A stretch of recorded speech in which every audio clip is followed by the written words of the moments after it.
What if this reality is not the base layer of existence, but a controlled environment, a simulation designed to keep consciousness cycling within itself?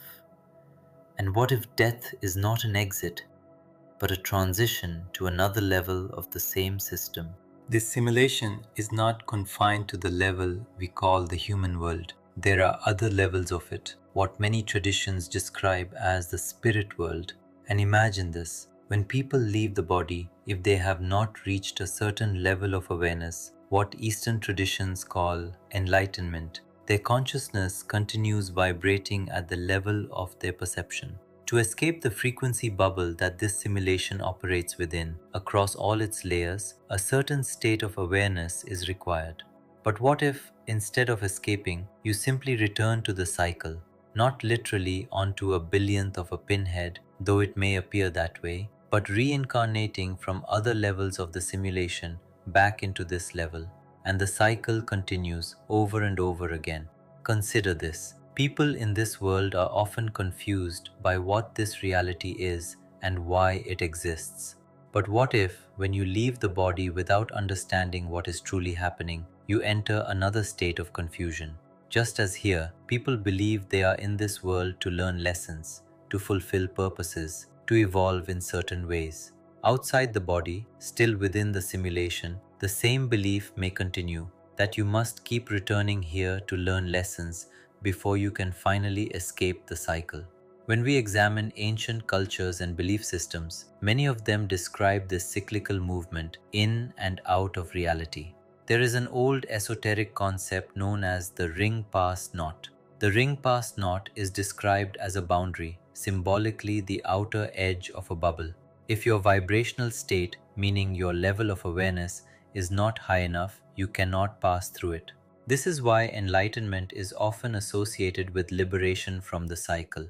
Other traditions symbolize this idea with the Ouroboros, the serpent eating its own tail, representing a closed loop, an endless cycle.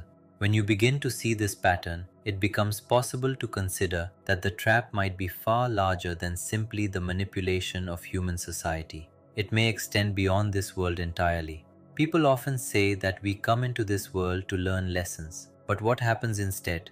We experience emotional trauma, mental suffering, fear, anxiety, and depression.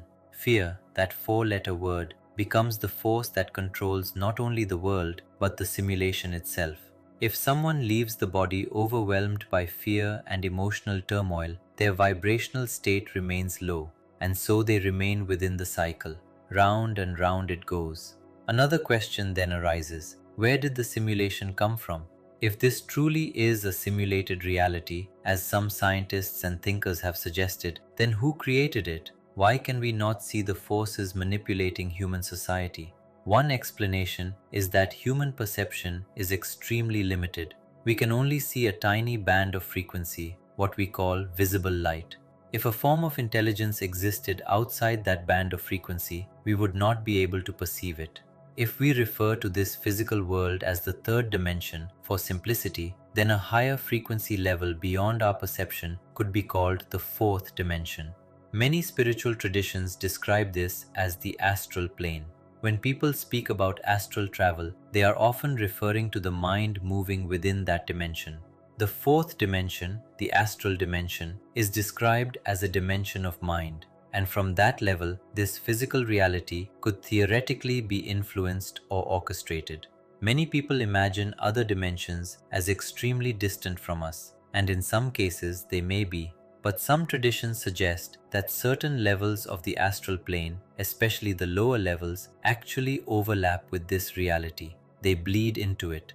Across many ancient cultures and modern spiritual traditions, the lower astral plane is described as a place where darker forms of consciousness exist. Some refer to them as demons, others call them negative entities. Still others simply call it darkness. Whatever language is used, the idea is the same.